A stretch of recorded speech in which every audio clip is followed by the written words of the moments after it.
Welcome back to Awakened Exchanges. I'm your host, Jay Rich, and this is our first holiday episode for December. This whole month I'll be focused on fun things that bring me, and hopefully you, joy. Our first episode this month is with Nick Hinton himself, and if that name sounds familiar, it's probably because you know him as the Conspiracy Guy on Twitter.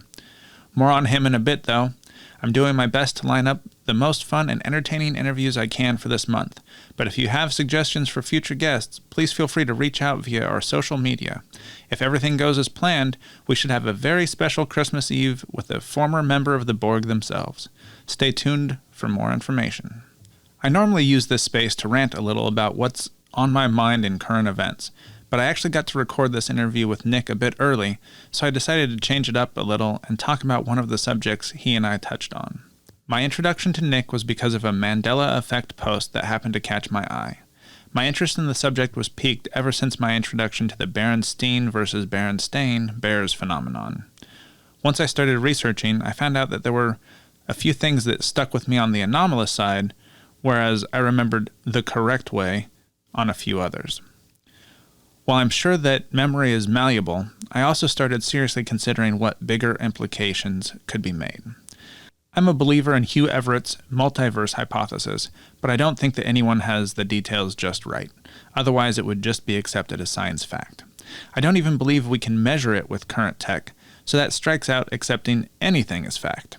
Still, if we hypothesize that most decisions in a person's own decision tree would only affect that person, or a limited number of individuals, then you can dispense with the every decision creates a reality nonsense and strip it back to important decisions could create new realities. I don't believe that's quite how it is, as I like to think of the decision tree as a branchial time, which you can think of as looking like a March Madness bracket, but in reverse, where each decision can branch out into multiple lines. If most of these decisions only affect you or a limited number of people, then you can think of those branches eventually being clipped back off into what we call the current consensus reality. If you think of consensus reality as being our agreed upon facts, then you can see how even living in this one timeline, there would be a lot of people that have not heard about certain subjects, and therefore if a fact were changed in one of those subjects, a large percentage of the people would simply be unaware, and time would continue as normal. Those people who were seriously involved in the subject, however, would be thrown off by this change in what they perceived of as reality. My particular thought is, what if the Mandela effect was actually caused by larger branches of time that happen to get merged on top of one another? Two relatively similar universes with minor differences in the timeline dimensionally merged together somehow or some way. This is where many people would want me to bring up CERN and the fact that the Large Hadron Collider was built in 2008, the year before Fiona Broom launched the Mandela Effect website to ask people if they also remembered Nelson Mandela's funeral, even though he hadn't died yet and didn't die until 2013. There was a lot of talk early on about the collider possibly causing miniature black holes, but that scientists weren't concerned as they would burn themselves out before reaching critical mass. That said, in November 2009, Sergio Bertolucci, the Director for Research and Scientific Computing at CERN, said that what they were attempting to do was akin to opening a door, and that, I quote, "Out of this door might come something, or we might send something through it." That may have you thinking about Stranger Things and the upside down, with a reality that is slowly leaking out onto our own in a way that we really can't see. But what if that door was just to one or many very similar realities that share space with us here and now? What if when that door was opened and closed, it actually caused two or more of those very similar realities to collapse onto each other, changing consensus reality as we know it, but just not enough to where everybody immediately noticed it? Or what if it's happened many times through those collider experiments, which could each individually explain different instances of the Mandela effect? Or there is the possibility that it's all just a mass hallucination, and we're more convinced of our memories than of the physical evidence that's in front of us, much like a witness misidentifying a suspect with their certainty. All I know is that my psychedelic experiences have led me to believe that I truly know nothing about this great blue orb we live on, let alone the nature of the universe. But that won't stop me from trying to get the glimpses of understanding and awe that keep inspiring me to strive towards my best self.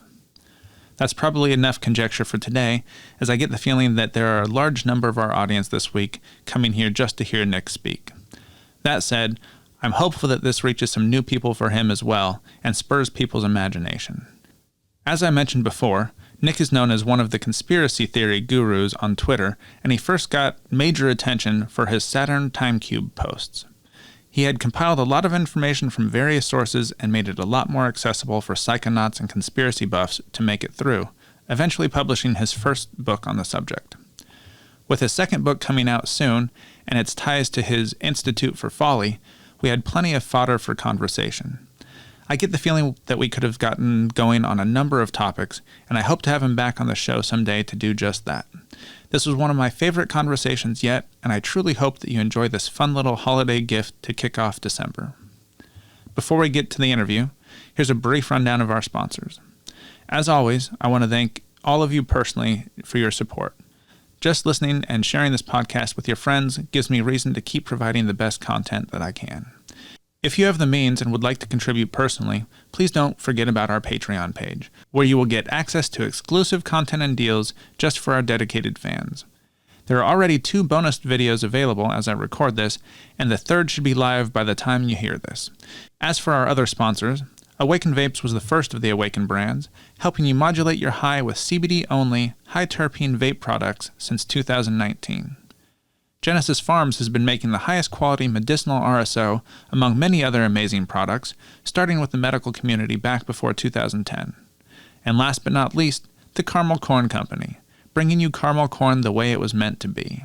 And remember, if you enjoy this podcast, please subscribe to us on YouTube, Spotify, or wherever you're listening.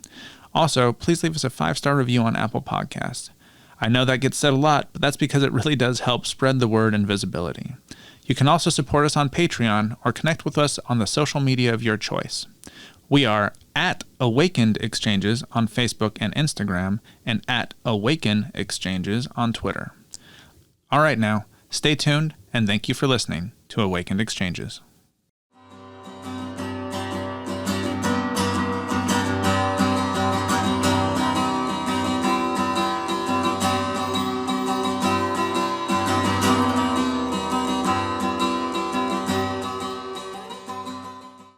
Genesis Pharms was founded on the belief in cannabis's ability to heal. Genesis Pharms is more than a brand. They're a compassionate community of like-minded folks that generate top-quality cannabis products made with love and care. Community outreach is always on their mind, and their partnerships with Grow for Vets and Parents for Pot was just a beginning to what they hope to accomplish in the coming years. You can find their products on the best dispensary shelves across the state of Oregon. Their RSO is the most consistent quality in the state, their tinctures are second to none, and their personal massage oil will have you and your partner both coming back for more. Find them on Facebook, Instagram, and ask for them in your local dispensary today. Don't forget to listen to Sean's interview right here on Awakened Exchanges soon.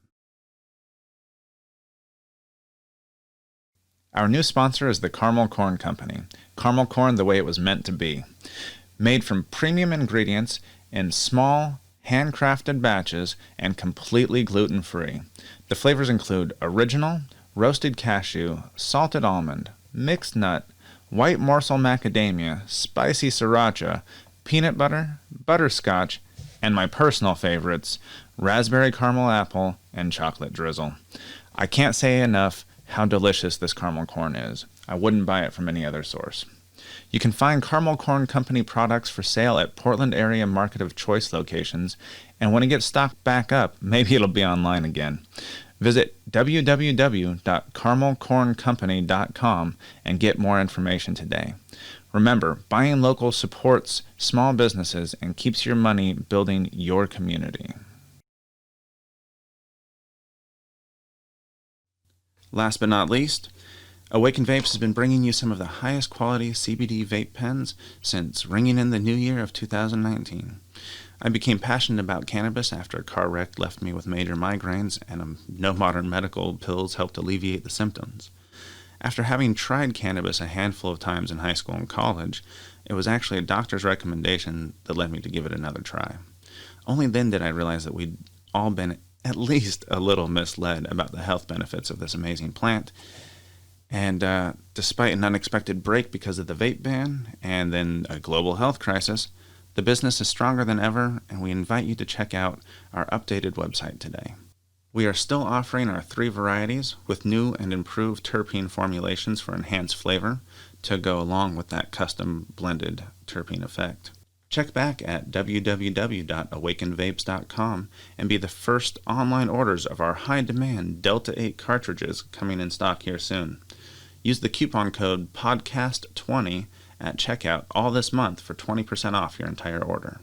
That's PODCAST20 for 20% off.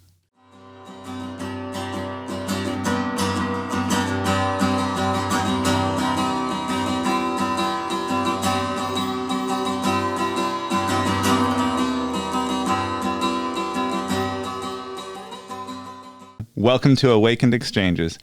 For those in our audience who are unfamiliar with you, why don't you tell us your name and a little bit about what you do? My name is Nicholas Hinton, better known as Nick Hinton on Twitter. I am kind of just a conspiracy theorist guy. I think that's what I'm known for, is a conspiracy theory thread guy. But the journey really all started, well, I guess it started 10 years ago when I started to really get into all this stuff. But more recently, about 3 years ago, I tried to get a degree for philosophy. I did about 3 years of it until I published my first book, and then things got a little bit too crazy. So I decided to drop out and move to California, which didn't really work out because Corona hit right in the middle of, me trying to chase my dreams. But, I'm not bitter. I don't care. There's still time. There's still time. Yeah, there's still time. But yeah, so I consider myself a philosopher, because truly all a philosopher is someone who loves wisdom and someone who loves to, speculate and think about these ideas. And I know real philosophers will do it in a much more grounded or reasonable or logical, structured way. But yeah, that's what I wanted to be at one point, was a philosopher. And when I was taking my classes on philosophy, doing all of these projects and essays and stuff is what really inspired me to start writing about my conspiracy theories, because, it just taught me how to write in such a way that I felt like I could convey a confusing idea, a very confusing and complex idea, very simply. So that's kind of how it all started. So when did you first get interested in conspiracy theories before following your philosophy? Yeah, so like I said, about 10 years ago when I was like 15 or 16, my friend who was kind of in high school, my friend who was a lot older than me, he showed me a video about Denver airport conspiracy. And he's like, yo, bro, you need to watch this. So I watched this documentary about the Denver airport conspiracy and how there's all these creepy murals in there. And there's a weird time capsule under there that's supposed to be opened in 2094, I think. I think that's right. And there's like, a capstone that says something about the Freemasonry New World Airport Commission, something that doesn't exist. Well, anyways, I just got obsessed with all this stuff. Like, my friend just thought it was interesting, but I totally took another direction and got obsessed and started looking into, as much as I could find about this stuff. Because when I was growing up, I wasn't really raised to believe in anything. I mean, we went to church on the holidays, but that was really it. Yeah. So I didn't really know what to believe, and I was kind of always like a critical thinker type person. I was, I considered myself an atheist, and I was reading like Stephen Hawking books and stuff like that. I love science. I was in, all the special science classes and stuff like that. But so once I stumbled upon this stuff, I was like, okay, this kind of is starting to answer a lot of the questions I've always had, because as rational as I was about, like everything is science and the Bible's a fairy tale, I still was wondering, why is there money? Why is there government? And why is there war? Those are three things that didn't make sense to me, because I just couldn't figure out the exact origin point of like how those things all came into being. And so those were questions that I had always wondered about. And when I found this Denver airport thing and started digging deeper into Illuminati and New World Order, things started to click and make sense. So with the airport being your introduction, How did you transition into the Saturn time cube theories that you started getting known for? Yeah. So that was probably maybe 3 years into my research, or, I don't want to sound like I'm a scholar or anything, just kind of messing around, research, yeah. looking things up. But probably like 3 years into it, I just found this guy called Occult Science 101 on YouTube. He's since been kicked off YouTube, of course, but yeah, he was talking about the hexagon on Saturn's North Pole, and he was talking about the cube architecture, all over the world, and the sculptures and cubes and ancient religions and stuff like that. So I became obsessed with that. I was like, this is probably the most interesting thing I've ever come across in this whole rabbit hole of conspiracies. And there was like practically nothing there. I couldn't find that much info. David Icke had some stuff on it, but some of that was a little bit too confusing for me to understand at the time. So basically what I decided to do is I'm just going to try and create my own community about this stuff, because I couldn't find anyone else really talking about it. So I started my own Reddit, my own subreddit about the Saturn cube. And over time, people just kept sharing information about this thing, and I kind of got a better, more clear picture of exactly what it is. So that was your first book topic, correct? Yeah, the Saturn time cube. And so for those of us who haven't read it, I've gone through your Reddits and gone through a lot of this in detail. Why don't you give some people a brief introduction of what it is? Okay, so basically, to make a long story short, there's this hexagon. There's this hexagon on Saturn's North Pole. It's kind of an anomaly. Scientists really don't know the for sure reason it's there. But it seems as if ancient cultures knew this hexagon was there, because a lot of ancient symbols revolve around hexagons, stars that evolved from the hexagon. I think the Star of David evolved from the hexagon. And then also, if you draw some lines on the inside of a hexagon, you get a two-dimensional view of a three-dimensional cube, which is also called a Necker cube, if you want to look a picture of that up, or look up a picture of that real quick. So yeah, and then I started to realize that people were worshiping, or at least showing their allegiance to Saturn, or maybe just showing symbolism of Saturn through these giant black cubes that are all around the world. There's this god who created the world through his word in Egyptian mythology called Ptah, and he sits on a cube.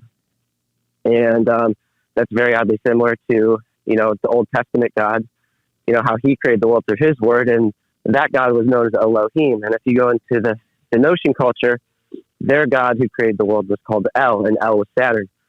And so we have the giant cube at Mecca. We have, or Kaaba, that's what its name is. And I think Orthodox Jews wear black cubes on their heads called tefillin, and around their wrists when they go to the Wailing Wall to pray. So anyways, I just saw these black cubes everywhere, and I started to realize there was something to it. And basically what I think the black cube represents, in the same way that the hexagon is a two-dimensional view of a three-dimensional cube, I believe the three-dimensional cube is a 3D representation of the four-dimensional cube, which is the time cube or the tesseract, because Saturn is the god of time. He was Kronos in Greek mythology. And this is why the Grim Reaper carries around a scythe and an hourglass, because Saturn was also known as the god of judgment, the god of harvest, hence the scythe, and the god of restriction. So there you have more of the cube symbolism, the restriction of the material world, basically. And then, Plato said stuff like the element earth is shaped like a cube. I think fire was a triangle or a pyramid, whatever. But, yeah, so anyways, if you watch movies like Interstellar, they associate Saturn with the Tesseract, because at the very beginning of the movie, they go through this wormhole, this portal near Saturn. And by the end of the movie, they're at the bottom of a black hole inside of a Tesseract. And the black hole also has relations to Saturn. I don't know if you've seen that image, or the recent picture of the first black hole or something like that. I think it was taken in May last year. It looks kind of like I think I've seen it. Saturn. Yeah. Looks kind of like Saturn. But the ironic thing about that is Saturn in the ancient times was also known as the Black Sun, or, you have that song Black Hole Sun by Soundgarden, where there's that giant black hole in the sky. Yeah, so the Saturn worship is just found everywhere throughout pop culture. And like, to make a long story short, what the whole book is about is Saturn being the false god of the material world, and the material world being some sort of time cube, tesseract shaped simulation, which sounds ridiculous, but it took a long time for me to get to this point. Well, when we're talking about with like people like Elon Musk even saying that we're living inside a simulation, there's only so much that you can dismiss at this point, right? Right. So one of the things about the hexagon, that shape is created through vibrations when we have a medium that we can play sound through. Oh yeah, cymatics. So if you play a certain frequency, next to sand or water or something, any moldable medium, I guess, or not really moldable, but you can shape it any way you want. So if you're playing a low frequency sine tone next to a medium, it will actually create the shape of a hexagon. And this is not,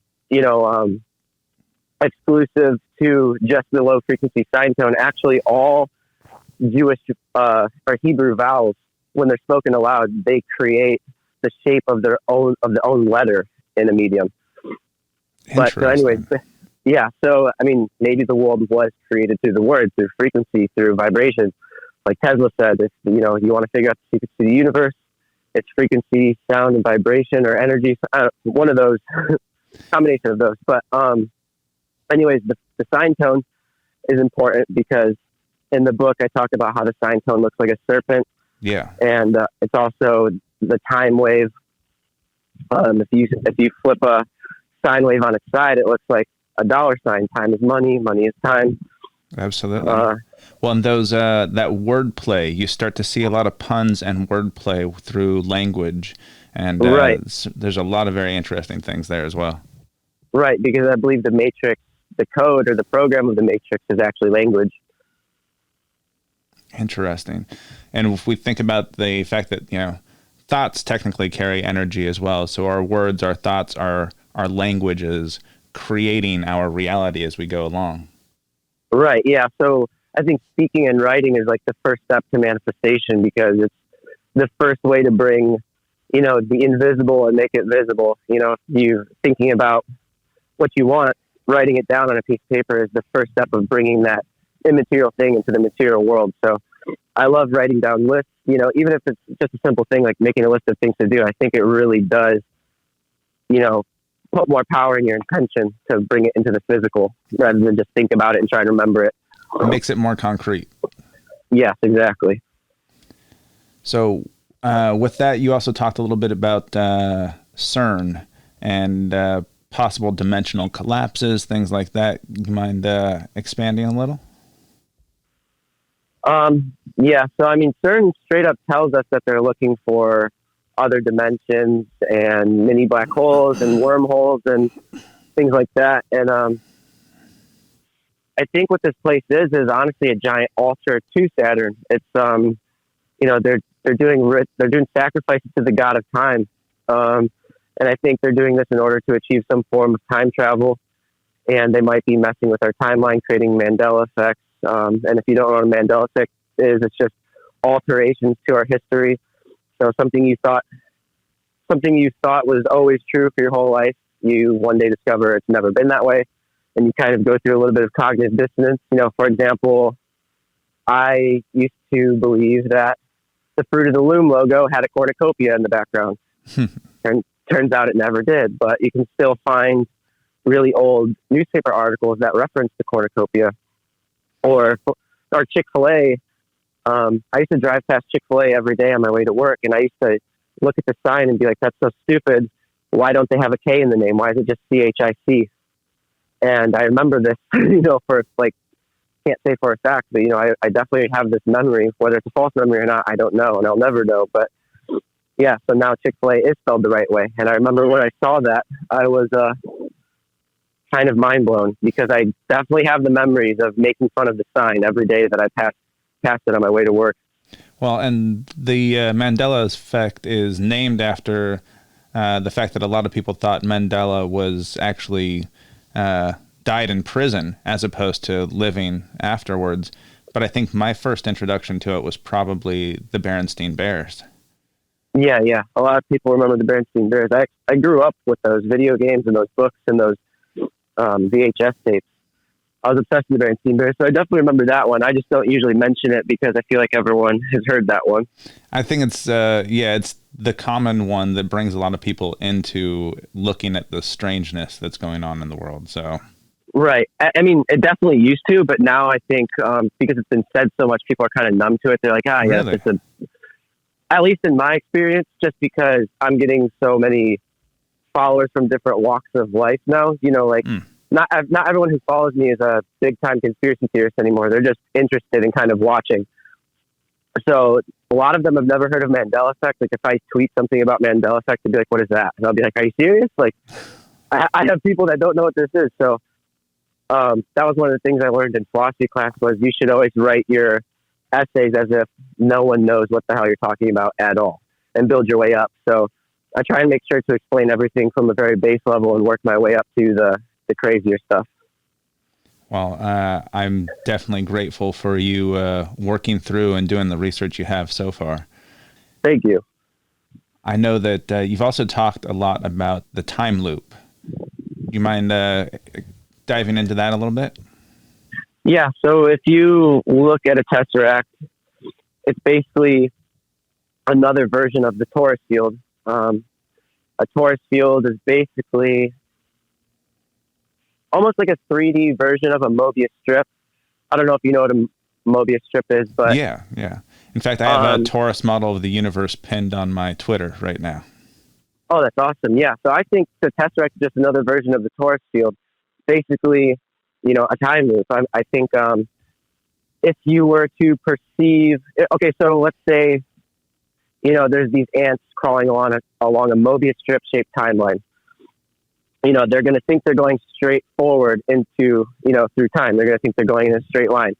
But if they were to perceive themselves from the third dimension, they would realize they've been going around in a loop the whole time, but it just looks straight from their limited perspective.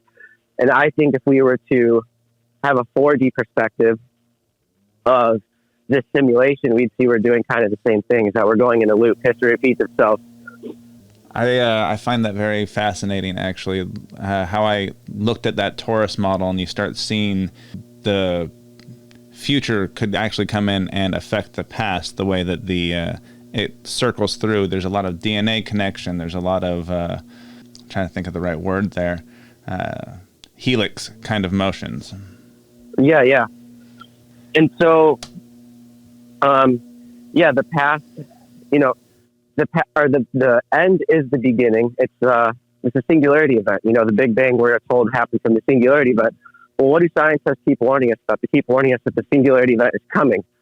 And, they're already doing weird things like trying to recreate the Big Bang. So I think we're either, I think when everything comes to its climax, the craziness we're experiencing now, I think it's going to be the beginning of a new world.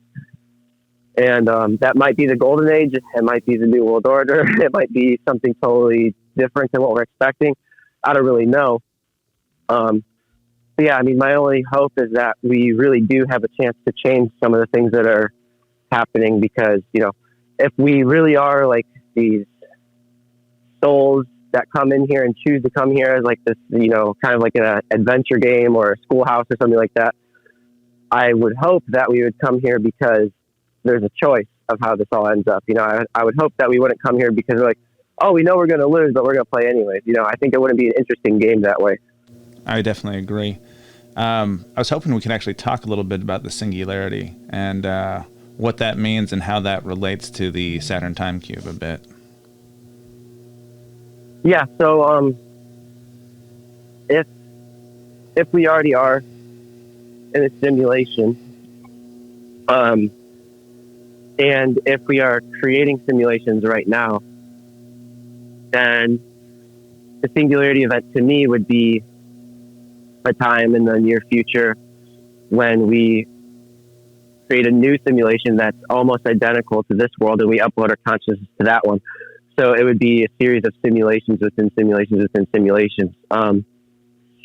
It's kind of like the myth of, there was this lady who was asked, so what does the world sit on the back of? And she's like, oh, it's on the back of a turtle. And someone's like, well, what's that turtle standing on top of? And she's like, another turtle. And she's like, well, what? And the guy's like, well, what's that turtle standing on top of? And she says, another turtle. And it's turtles all the way down. And I think this comes from Hinduism, but there's also another myth about, or not necessarily a myth, but there's the Buddhist conception of the universe as Indra's net, which is basically mirrors reflecting other mirrors. You know, it's infinite reflections within reflections. And I think these are all very ancient descriptions of the simulation within a simulation idea. So basically, I kind of already described this, but to make it more clear, if we already are creating the technology to create real, very realistic, hyper-realistic simulations, who's to say that hasn't already happened? And if it already happened, who's to say it won't happen again? So I kind of think that's what the singularity event is that point in time where we enter another realm and kind of forget that we're in it. And, over time we'll forget that we're in it, and it'll become the real world to us. And then eventually, the cycle repeats. It's kind of linked to that quest for immortality that people always have searched for.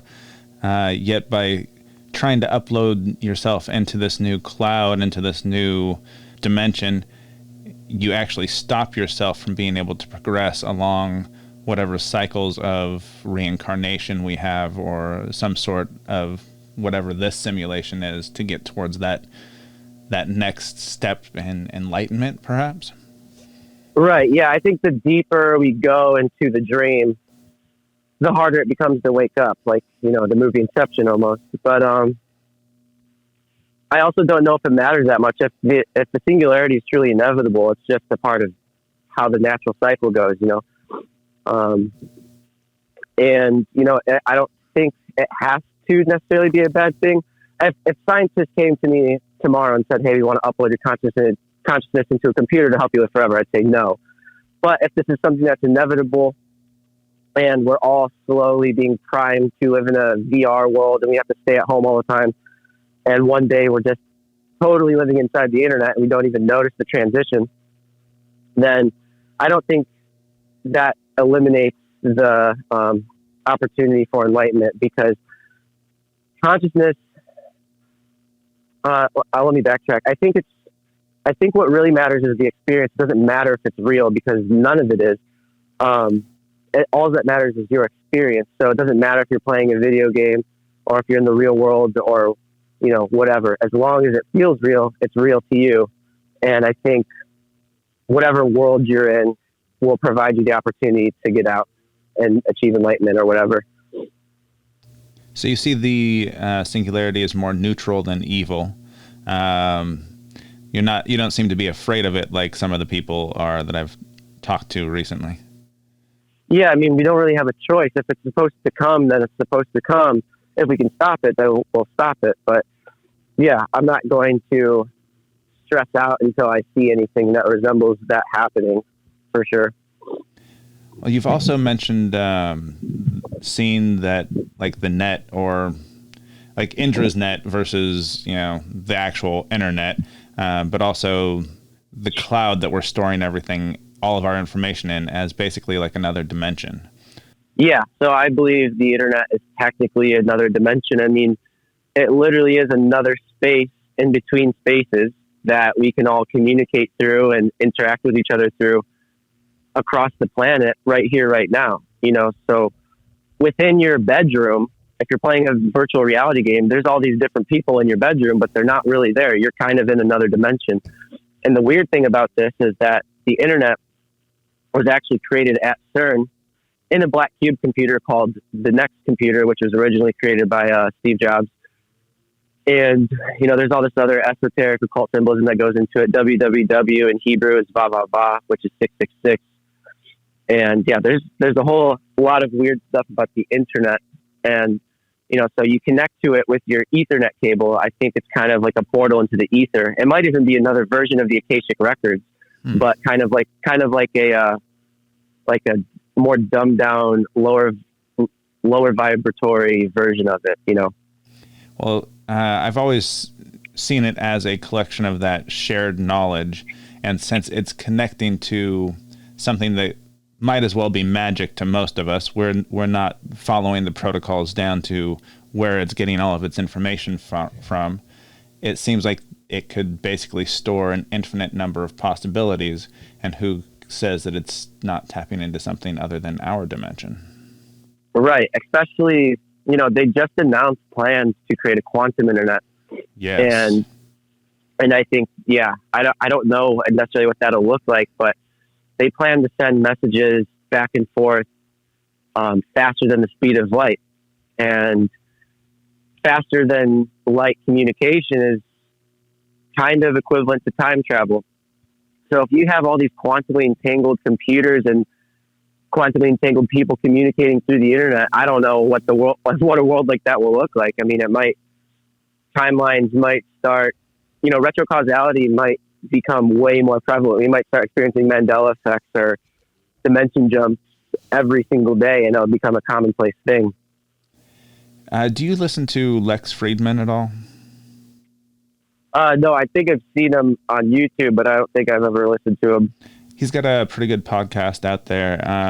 One of my favorites. He's been a guest on Joe Rogan a couple of times. He was talking about multiverse theory in terms of branchial time. And that's what really stuck out with me is to me, it seems like we have free will to make these choices that we're all making every day, but that each choice we make could lead to a different branch in that timeline. So right. That brings us to like the multiverse theory, thinking, well, we may be experiencing this branch, but all of those other branches exist on top of our branch. Right. Yeah. So I had this discussion with my friend the other day. He's trying to write this paper that proves free will, because that's like the last thing on his list to do, apparently, because I really don't know what his whole agenda is with that, but it's really interesting when he talks about it. And he was asking me how I reconcile free will with the multiverse. And I told him, yeah, I mean, it kind of all is predetermined in a way, because all the infinite possibility or the near infinite possibilities you can imagine already exist in the multiverse. So every moment you have a near infinite amount of choices. However, they already exist somewhere. So it is predetermined in a sense, but you might as well call it free will if you are able to pick from a near infinite amount of choices every moment. Do you get what I'm saying? It's a little bit of both. I definitely see that. I think that could also lead to some of what would cause, the Mandela effect. If most of us are making choices that are too small to really affect everybody else, when a major change happens and slides basically one giant branch over on top of another, could create those weird effects, like you said. Right. But with most of our decisions, I can make 100 different decisions in this one room that affect absolutely nobody else. That's not going to branch off anybody's timeline. Right. Yeah. So, I mean, I think we all kind of live in our own subjective bubble of reality, and sometimes, or most of the time, really, these bubbles overlap with one another, and that's what we call objective reality or consensus reality. But that's why I think the singularity event's almost inevitable, because this world is constantly being observed. And, if you know about the observer effect in quantum physics, just by the very nature of observation, one probability is picked and it collapses and becomes the reality. So the fact that our world is covered in cameras and everyone's recording what they do on iPhones and uploading it to YouTube and Snapchat and whatever, these things are causing all of our subjective bubbles to overlap and create one massive bubble. And I think when that massive bubble is complete, that is the singularity, is when we all finally agree on one reality and there is no other timeline to choose from. It's just all timelines have collapsed into a singularity point. I like that. That actually brings me to a little bit on the Institute for Folly, which you have started recently as well, correct?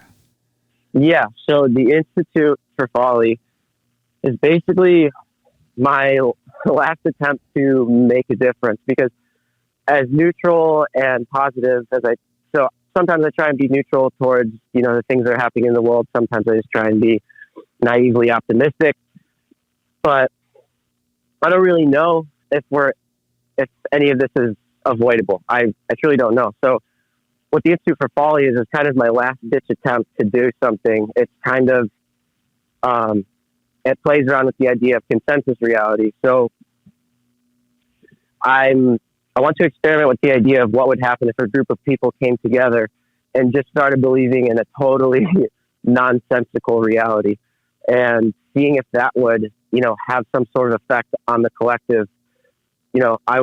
I read this book called Talon.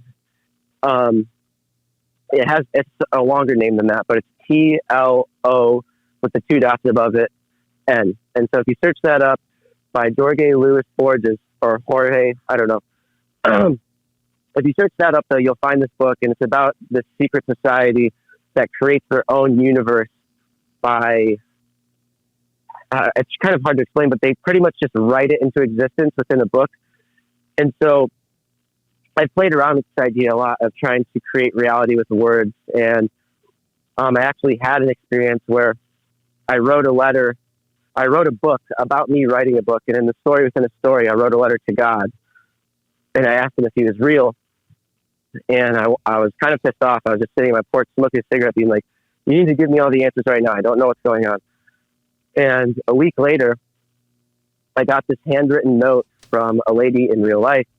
And she said, this is a letter from God.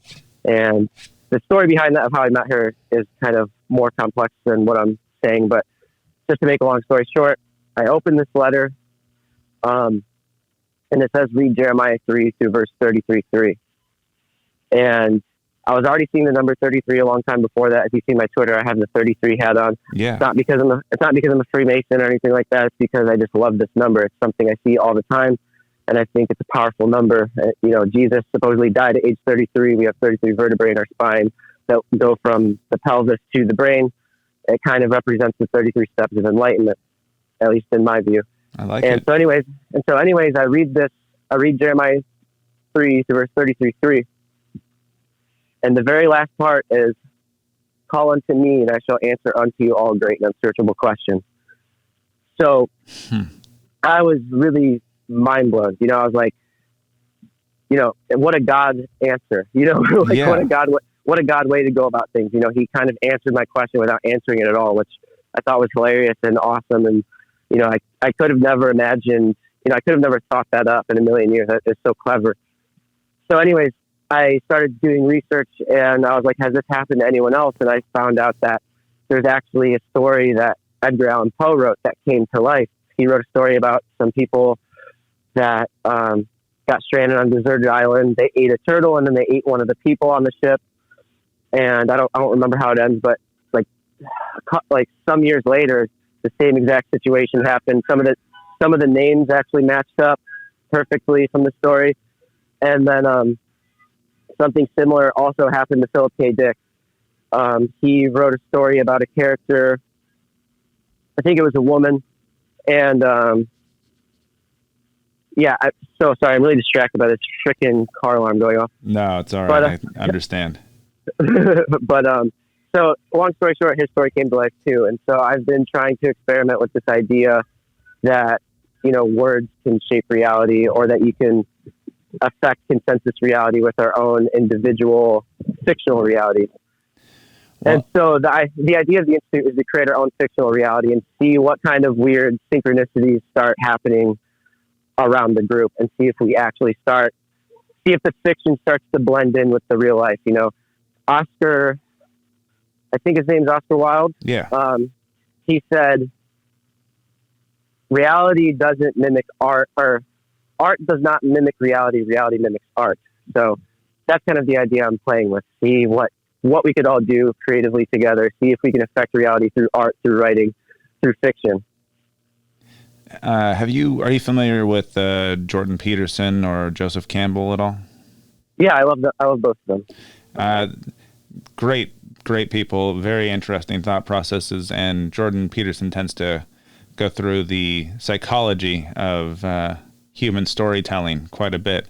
And like you said, it's like we're telling ourselves a story where our narrative is what we've been taught by our parents, and our parents were taught by their parents, and it's this continual story that is actually creating the reality that we're in. Exactly. I'm very interested in hearing more about what you find out with the Institute, but I know you also have another book coming out. Yeah, so the next book, it's about a whole lot of different things. I tie in synchronicity, magic, aliens, UFO abductions, just a bunch of different topics, but I show how they all connect together. But at the very end, I'm introducing the idea of the Institute for Folly, and I go into more detail of exactly how it will work and how people can get involved. And so, yeah, I'm really excited to see where the Institute goes. Like, we haven't done anything yet. I'm waiting for the release of the book for people to actually start joining and seeing what we can do. But like you were saying, it's, reality is the story you tell yourself about the world. So our whole idea is, we're ripping up the script we were handed and we're writing our own. I know that the subtitle, so it's Infinitude. Is that the name of the book? Oh, no. Okay, so I was going to release Infinitude, which is that's basically a more autobiographical story that I wrote a few years ago. That was the first thing I ever wrote. Okay. And it's about a road trip I took with some of my friends, and it had a very lasting effect on who I am as a person. It's pretty intense, the things that happened during it, and it was really awesome. But I decided to put that on hold and do a new book, which is called The Aquarian Singularity, because this book ties into more of how I think the Saturn time cube, it sounds so ridiculous, but I think the time cube is going to open up more. It's, like the box is opening up. More people are thinking outside of the box. Reality is becoming more wavy in the age of Aquarius because we have all these, we're going to have a quantum internet soon. We're going to have all these quantum computers, messing with time and stuff like that. They literally say that they exploit parallel universes to make calculations faster than a regular computer can, like billions of times faster. So this whole book is about reality kind of becoming less restricted, and the Institute is going to be the pioneers of this new world, this new watery world. We're going to go create our own island somewhere.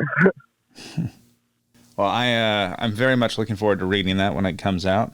Are you going to release Infinitude at some point as well? Yeah, I think I will. It's just really personal, and it's been really tough to edit it because I've read it so many times. It just got really boring. It got really boring to do. But then all of a sudden I had this inspiration of okay, well, if this doesn't feel right, this isn't the one you should be doing. You should work on your other idea, which was the Aquarian Singularity. I had planned to do that. I had planned to do them both. So I just kind of changed my mind and said I was going to do this one first and then pick up Infinitude later. I think we should always listen to those nagging voices when they're telling us to do something. Yes, follow the intuition. As we're getting a little bit later into here, I was curious, do you have any, you said your friend introduced you to the Denver conspiracy. Do you have any other early influences that kind of got you in this path? Honestly, I think that was the gateway for me. I mean, that was really it. And then I stumbled upon the Zeitgeist movie. And so I wasn't really, Zeitgeist kind of shits on the idea of God. They're all the ancient religions said the same thing. And, Jesus is just another version of Osiris and stuff like that. Or maybe it's a different God. I don't know. I never got too deep into that stuff. But I guess at a certain point, I started feeling led to believe in God. There was a day where I was just really confused about things, kind of like my letter story. I'm still confused to this day whether God is Jesus or some source, some Hindu or Buddhist-esque source of everything. I really don't know what he is. I'm hoping to figure it out for sure one day. But anyways, one of these days where I was really confused and feeling really depressed, I got one of those intuitive nudges that was hey, you should go walk up to the church up the street. This was the church that my parents used to take me to during the holidays. And like I said, I was kind of atheist in high school. So this is the first year I was out of high school. And I walk up to the church, I knock on the door. And so anyways, the priest answers the door. We're talking. All right, sorry, I'm a little bit scatterbrained right now, but I asked him to talk. And we go into some other, like, he has like a kind of like a shed off to the side of the church, and there's like this huge library in there and like an office. It's really cool. So we sit down, we start talking, we have this long conversation about Lucifer and God and simulation theory, all these different things. And eventually towards the end, I'm like, all right, man, well, thank you for talking to me. I really appreciate it. I was just like looking for guidance. And so he's like, what's your name, by the way? And I was like, Nick Hinton. And he's like, no way. And I was like, why? He's like, someone had asked me to pray for you, to seek me out for guidance. And I was just like, okay. I was like, well, here I am. That's really weird, you know? So yeah, I kind of lived in a small town where everyone knew each other, and people kind of knew I was going through a hard time with, questioning everything and kind of going a little bit crazy. So it was just really bizarre. So that was another influence of how I started believing in God. And then I kind of, at one point, I thought the ultimate solution to, if the Illuminati or the powers that be are really Satan worshipers, then that kind of, I was like, well, it makes sense that the only solution is God. So I still believe that, but I believe that the story is a lot more complex than just the Bible. Agreed. My personal thought kind of goes back to the Hindu Buddhist beliefs, Atman and Brahman. Have you heard of that at all? Yeah. So if before the division, God is everything, then after the division, God is still everything. So people like Jesus or Muhammad, Buddha, any of those people that have been teachers for us have been connected to that same source, trying to tell us stories through their language and time. Right. Yeah, definitely. A lot of these stories, I think quantum mechanics and science is just the modern terminology, for the ancient ideas that people were talking about. It's almost like we're coming back around to mysticism with quantum mechanics, that everything is just energy. Absolutely.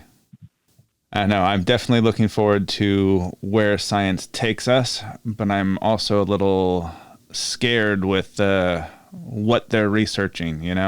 What are those next steps for us as we have this population growth and everything that's been going on? How do we move forward? Definitely. I'm not really sure the answer either. I think all we can really do is focus on ourselves, not in a selfish way, but the world is not going to be changed by groups of people. It's going to be changed by groups of individuals.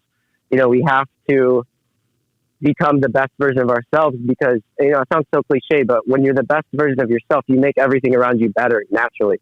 You can't just be this person who, you can't be drowning and teach another person to swim. You have to learn how to master, kind of the world around you before you can go out and, start helping fix the things around you. One of my favorite quotes is Gandhi's, be the change you want to see in the world. Exactly. And I try and use that to the best of my ability. Like if, sometimes I go to the university to work on my book. I live near a university, and there'll be trash everywhere. And I'm like, when is someone going to clean up all this trash? And then I'll realize, well, be the change you want to see. You do it. If you're waiting for someone to do it, stop waiting around and just do it. And it was the same thing with the Saturn stuff. I was like, all right, well, I'll just wait around and, wait for someone to write more about the timekeeping. I was like, okay, well, that's not going to happen as soon as you'd like it, unless you just do it. So, yeah, I think that's what people need to realize is, be the change you want to see. Start making the changes that you were hoping for in society. They're not going to happen unless, because you are society. People are society. It's not this box. I talk a lot about the box, but ironically, society is not a box that you're born into that you cannot push and mold in the direction that you want. society is made up of individuals, and we create the culture. We create the products that we buy. We are the people that are responsible for all this. I'm glad that more people are starting to think like that. Yeah, thank you, man. So I know that you said your next book involves some other topics beyond the time cube. What other strange passions have you been researching? So it goes a lot into, it's mostly about time travel, retrocausality, the time loop. Like I said, magic, the occult, and synchronicity, and stuff like that. And something that I kind of realized in the process of writing the book is delving into the occult is not, I don't know. There seems to be people that are like, okay, I'm a good person, I'm going to use these strange powers for good.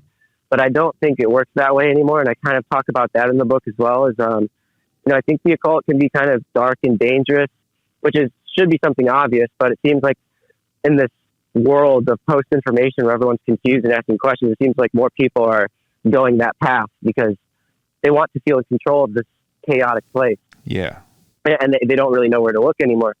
But I don't think it's that great of a path to take anymore. Sometimes it does lead people to God. It's still pushing me to believe in God more and more because I'm kind of stubborn and just keep asking the question. But basically in the book, I'm like, what is the point of all this? Why not just cut out the middleman and go straight to the source, So that's something else that I will touch on in the book. I'm definitely, I'll look forward to that. You also mentioned the time travel aspect and UFOs, aliens. There has been a theory that I've heard for years now, actually, that the grays or that alien ships that we see, a lot of those things are actually coming from our own future. You have any thoughts on that? Yeah. So I've definitely heard that theory, and I kind of touched on that a little bit too in the book. The book is really just filled with things that I'm hoping to, kind of make people ask questions and do research for themselves. It's still 200 pages of just so much information, but there are certain points where I leave off and I'm like, hey, I encourage you to go investigate this if you're really interested, because that's how you really learn something. But yeah, so anyways, one of those topics that I kind of just leave open-ended is, could humans, or could aliens, the grays, be human beings from the future? I think that's a possibility. I think if the singularity event comes and people merge with AI, then the grays could be an example of that. And maybe that's why they're doing these, cloning.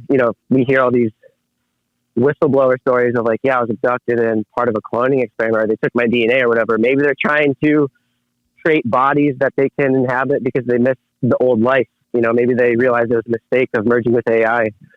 And that's kind of, I don't know if I believe that necessarily. I think they might be demonic entities, to be honest, but I don't know for sure. I don't know anything for a fact, Can I ask what led you to believe a little bit more on the demonic entity side? It's kind of just an intuitive feeling. I don't think that, so the Bible talks a lot about how demons or Lucifer himself will disguise himself as an angel of light. And, that's just something I'm weary of.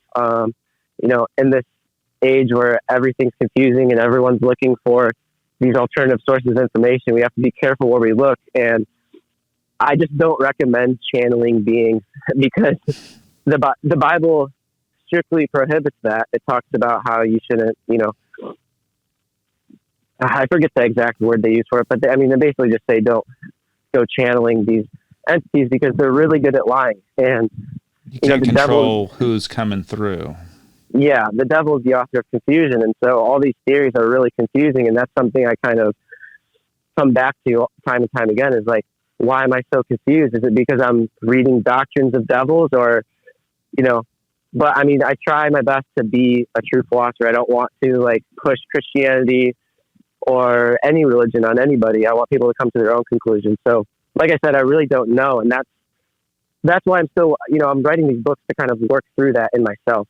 So we'll see where all this leads. If aliens do come down and they start promoting one world government, then we'll know not to trust them. But yeah, we won't know until we actually, see what they do. And what choice could we possibly have at that point? You're starting to think, well, they could just, if they're advanced enough to do what we have seen them do or what people have told stories about them doing, then what's the resistance? It comes to that Borg-like resistance is futile kind of phase. Yeah, well, something interesting. This is something I read forever ago, and I don't even know if it's factual or not. It could just be a random story. So make your own conclusion. Take from it what you will, or make of it what you will. But I heard this scholar was, documenting all these UFO abduction cases, and there was at least 400 examples of people that were actually able to resist the abduction experience. Typically they say they have zero control over it. There's nothing they can do about it. But there was 400 examples that were documented of where they were able to resist it, and the only way they were able to was by using Jesus' name and casting them out, and then they couldn't touch them anymore. Interesting.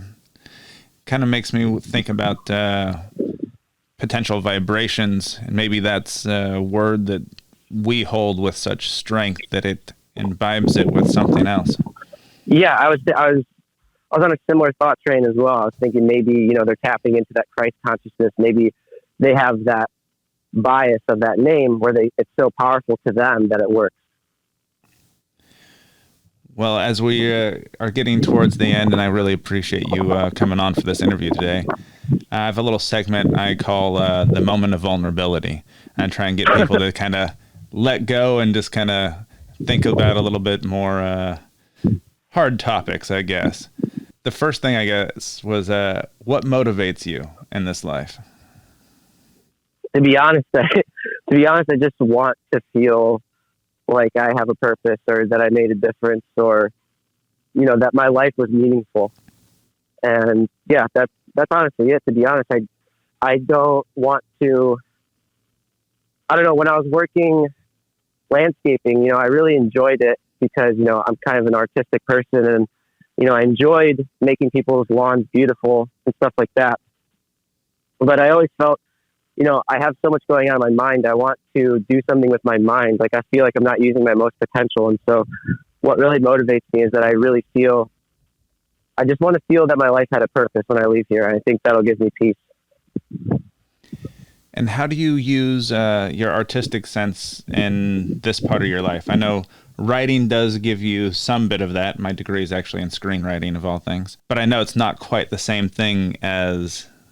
writing is an art, obviously. But, I think making things easy to understand, very complex subjects, easy to understand is... that to me is an art. I mean, I don't know how to go deeper into that. I mean, I still do draw. I still do write poetry and music and stuff like that. But for the most part, I'm always just writing and working on my books. And I do try and make them like a piece of art, because like there's going to be all these new illustrations. Like I said, I leave some things open-ended, encouraging people to go investigate things for themselves. There's also going to be this interactive part of the book where, it's going to play, like the Institute for Folly is going to be somewhat of an alternate reality game, because if life's a game, let's make our own. So, there's a whole bunch of stuff in the book that talks about how alternate reality games have actually created some strange synchronicities in the real world, because people are playing games, and when they're playing these games, they hold the belief that they're actually in the game, and the game becomes real to them. And so people start experiencing these weird anomalies that seem to confirm they're in the game's universe. So it's like, interesting. That goes back to that idea of consensus reality and kind of poking around in that. So, like I said, the whole idea with this book, to me, it's like an interactive piece of art. It's gonna lead people to, it's gonna affect their life. I want them to put the book down and start interacting with the world with the tools that I gave them in the book. So, I hope that makes sense. Yeah, definitely. You're crafting your words to make it the art to propel it forward. Exactly. Yeah. So I want it to come off the page, basically. Very much looking forward to reading it. What scares you in this life? Huh. I mean, my biggest fear in the world is open water and sharks. But I mean, that's not like something I walk around worrying about all the time, obviously, because I don't live anywhere near the ocean. but they're just, I don't know. I can't look at like even a picture of open water or sharks on the internet or my phone without like cringing. I don't know why. Really? There might have been something in a past life that happened with that or something like that. I really don't know. But yeah, it's like an intense, dreadful feeling whenever I see like dark open water or even like the Kraken or stuff like that, like tentacles and sharks and sea creatures. They all freak me out. Have you gone to the ocean at all? Have you swam out there? Yeah, I have swam in the ocean. It's really difficult, but I force myself to do it anyways. But yeah, it's really hard for me. Like I'm just constantly thinking about like just I know that I'm most likely not to get attacked by anything, especially when you're basically on the beach. Yeah. You're just in the shallow part of the ocean, but I can't help the intense imagery that comes to me. But I mean, I try and force my way through it anyways. I was actually going to ask about that since you do force your way through. How do you overcome that? What's your thought process? There isn't really a thought process. I just kind of do it. And, even if I'm cringing the whole time, you just got to force your body to do it. I like that. Kind of makes me think of like forcing those last few reps at the gym. You know that you just have to get through this and it'll be fine. Yeah, exactly. Your body has just got to do it. You just stop letting your mind tell you to stop. Yeah, that's it. When I used to run all the time, that's exactly how I, do that too. It's mind over matter in a way. Tell us about a game-changing moment in your life, other than apparently learning about the Denver airport. I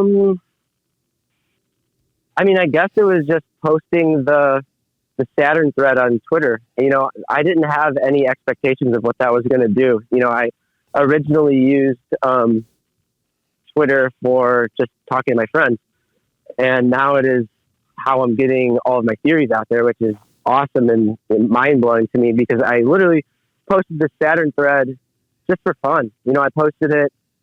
I really don't even know what the intention behind it was. I don't think there was one, but I was just like, hey guys, I'm going to release like this crazy conspiracy theory.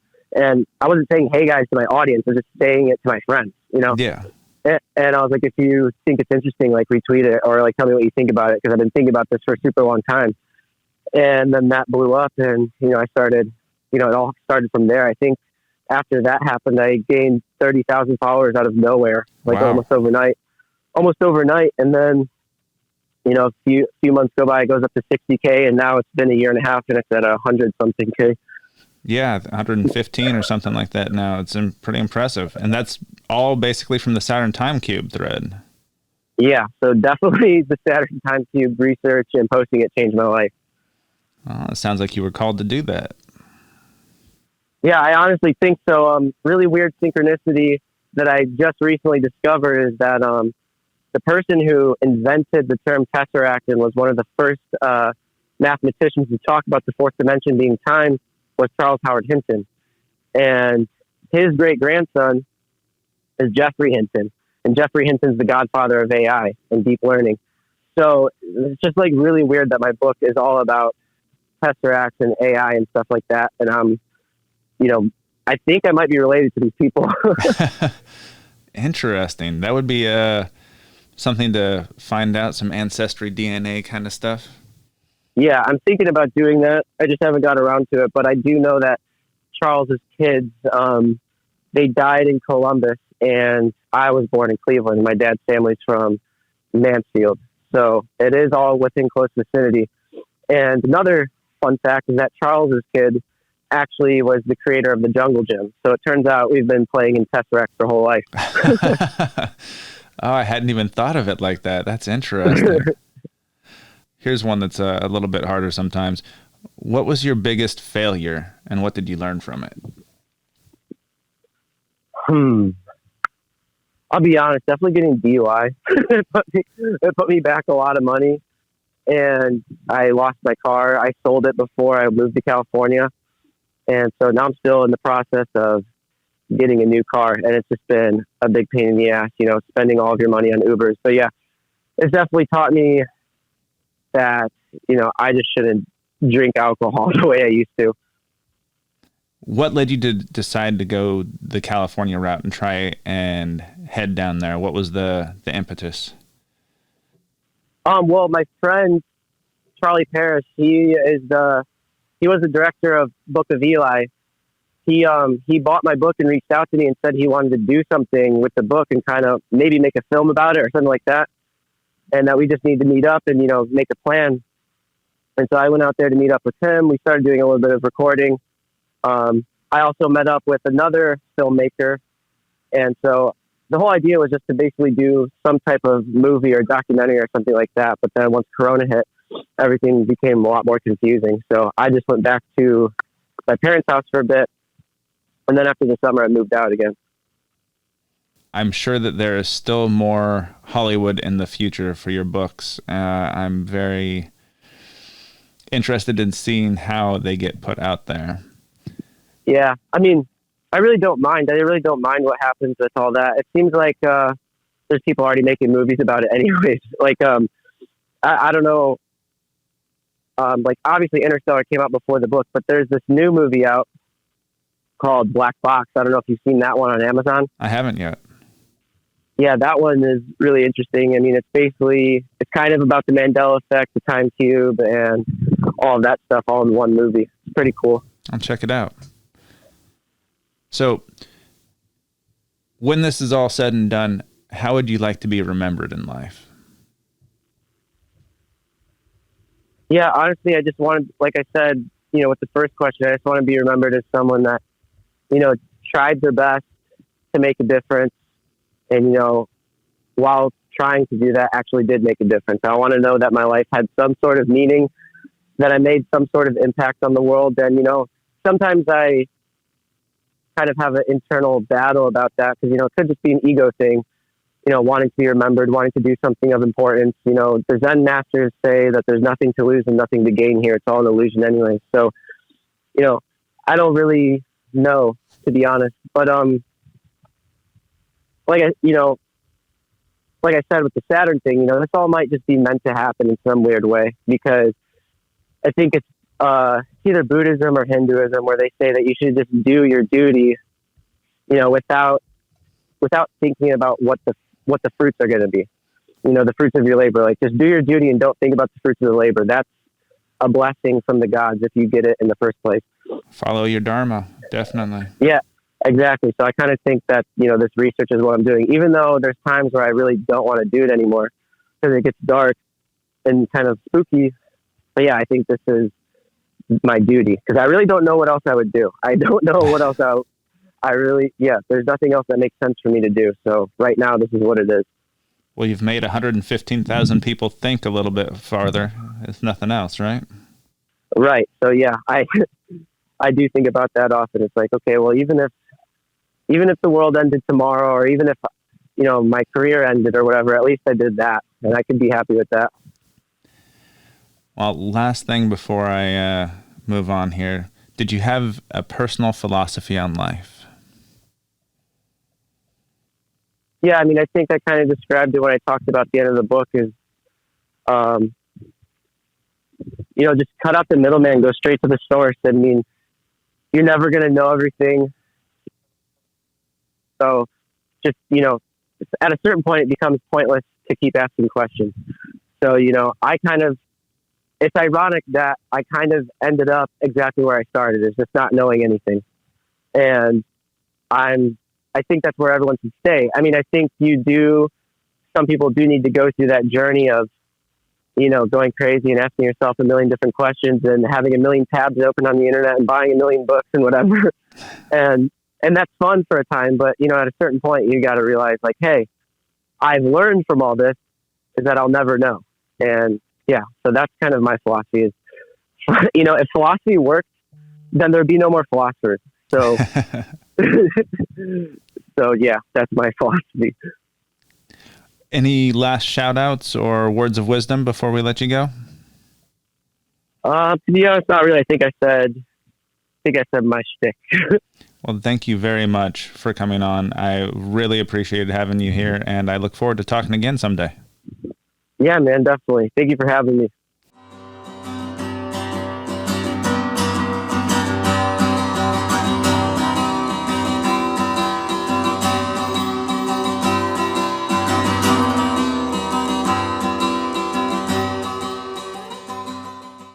Thank you again for listening, and I hope you enjoyed this conversation as much as I did.